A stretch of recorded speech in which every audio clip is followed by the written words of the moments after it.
नक्कीच आपण या ठिकाणी पाहतो नगर परिषदेच्या निवडणुकीचा निकाल आता समोर आलेले आहेत आणि आपल्यासोबत आता अतुल भातकर आहेत भाजपचे आमदार. आपण थेट त्यांच्याशी बोलूया. सर, नगर परिषदेचा निकाल आता समोर आलेला आहे, काय सांगा? नाही बघा, नगर परिषदेच्या निकालात सर्वदूर भारतीय जनता पार्टी आणि महायुतीचा विजय होतोय.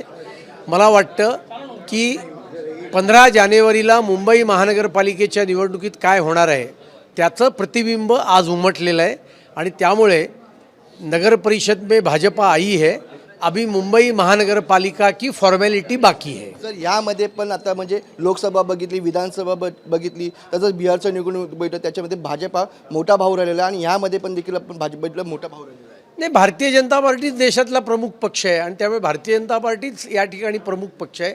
विधानसभा निवडणुकीत 137 जागा या आम्हाला 149 जागा लढवून 137 जागा मिळालेल्या आहेत आणि त्यामुळे सर्वदूर महानगरपालिकांमध्ये भाजपा महायुतीचा विजय होणार आहे. तर या निवडणुकीमध्ये देखील विरोधकांकडे मोठी टीका करण्यात आलेली, पैशांचं म्हणजे मोठ्या प्रमाणात वाटले गेले, तसंच दोबार मतदार मोठ्या प्रमाणात केले गेले, असं विरोधकांकडे टीका करण्यात. नाचता येणं अंगण वाकडं अशी विरोधी पक्षांची अवस्था आहे. मी उद्धव ठाकरेंना सांगेन, जरा आत्मपरीक्षण करा.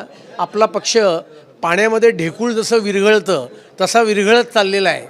याचा विचार उद्धव ठाकरेंनी आणि शरद पवारांनी करावा. तर या निवडणुकीमध्ये महायुतीमध्ये समोरासमोर म्हणजे भाजप आणि शिवसेना समोरासमोर दिसली, काय सांगाल? त्यात काय विशेष आहे? कसोटी क्रिकेटमध्ये पाकिस्तानशी खेळत असताना त्या ठिकाणी सचिन तेंडुलकर, सौरभ गांगुली एकत्र खेळतातच, पण त्याच रणजी स्पर्धेमध्ये एकमेकांच्या समोर खेळतात. त्यामुळे यात काय फार मोठी या निवडणुकीत बूस्ट मिळेल. आता महानगरपालिकेच्या निवडणुका येत आहेत, बूस्टरपेक्षाही जास्त मोठा बूस्ट मिळेल. बूस्टरपेक्षा जास्त हो, किती येतील निवडून?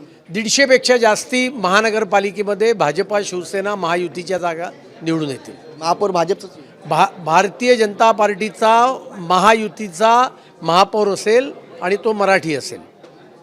नक्कीच आपण या ठिकाणी बघितलं तर जो निकाल समोर आलेला आहे आणि त्यामध्ये देखील मोठा भाऊ भाजपच राहिलेला आहे आणि आता जी महानगरपालिकेची निवडणूक येईल त्यामध्ये महायुतीचाच महापौर राहील, असं वक्तव्य देखील या ठिकाणी अतुल भातकर यांनी केलेलं आहे.